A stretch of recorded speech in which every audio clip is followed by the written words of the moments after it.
लेकिन अभी आजकल आराम कहाँ है। आज आए दिन तिहाड़ तो सबसे बड़ी सरदर्दी है आजकल। जिस तरह से आए दिन गैंग वॉर और अलग अलग घटनाएं आ जा रही हैं, तो वो तो सरदर्दी आराम का, टेंशन तनाव तो रहता ही होगा जेल के अंदर। हाँ, अभी पिछले तकरीबन 2 से 3 साल में थोड़ा सा क्राइम का जो ग्राफ है, ऑर्गेनाइज क्राइम का, वो बढ़ा है जब से सिद्धू मूसेवाला हत्याकांड हुआ। तो उसके बाद जो सिंडिकेट है, ये एक तरफ लॉरेंस सिंडिकेट है, एक तरफ नीरज बवाना सिंडिकेट है। तो इस सिंडिकेट की वजह से जो क्राइम ग्राफ है ये ऊपर आया है। जेल के अंदर भी गैंग वॉर्स देखने को मिली हैं। पीछे अभी जितेंद्र गोगी शूट आउट हुआ रोहिणी कोर्ट में, जिसके रिपरकर्शन में अभी तिहाड़ जेल नंबर 8 में टिल्लू का मर्डर हुआ। तो कहीं ना कहीं चैलेंजेस बड़े हैं, पर हम नई एसओपीज़ हमने बनाई हैं और उन एसओपीज़ को फॉलो करते हुए इसको कम करने की कोशिश की जा रही है। तो नई एसओपी क्या है? अभी जैसे हमने क्यूआरटी का गठन किया है और नए गैजेट्स, नए वेपन्स जेल के अंदर इशूड हुए हैं। जो एक करंट गन है या स्प्रेज हैं, इस तरह की चीज़ें अभी हमने दी हैं। QRT quick reaction team jails के अंदर बनाई है। अलार्म सिचुएशंस को और बेहतर किया गया है, जिससे कि कोई भी ऐसा अनटुवर्ड इंसिडेंट अगर होता है तो इमीडिएटली उसको ओवर पावर किया जा सके। नहीं, अब बड़ी हैरानी की बात है, आप बोल रहे हैं ऑर्गेनाइज्ड क्राइम।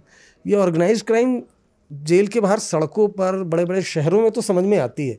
जेल के अंदर, जेल की चार दीवारी के अंदर ये ऑर्गेनाइज्ड क्राइम कैसे पनप रहा है? क्योंकि वहाँ तो कह दिया है मोबाइल फ़ोन अलाउड नहीं है।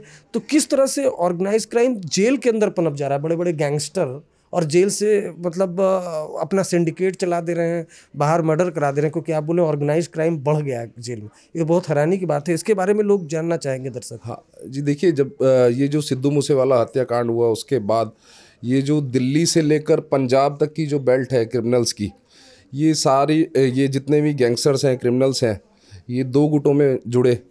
और अब जैसे हम बात करें, दिल्ली से हाशिम बाबा और आपका नासिर, और अपना हरियाणा से काला जठेड़ी, पंजाब से लॉरेंस, ये एक गैंग हो गया। और दूसरी तरफ नीरज है, उधर से बम्बिया गैंग है।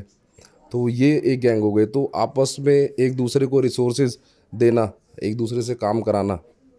एक जैसे कोई पंजाब का क्रिमिनल है, उसे दिल्ली वारदात करनी है, तो वो दिल्ली के क्रिमिनल्स की सहायता लेता है।